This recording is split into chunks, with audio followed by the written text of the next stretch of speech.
ঢাকার আকাশে যখন রাত নামে কিছু রহস্য তখন ঘুমোতে জানে না। একটা 4 বছরের বাচ্চাকে 11 তলা থেকে ছুঁড়ে ফেলা হলো।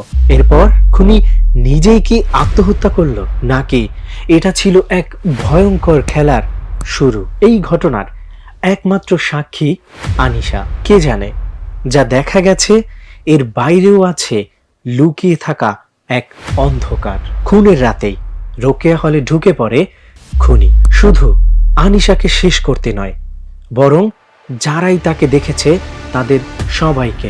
একে একে হারিয়ে যাচ্ছে সবাই। সত্যিটা জানলেই মৃত্যু নিশ্চিত। তাহলে আনিশা, সে কি পারবে বেঁচে থাকতে?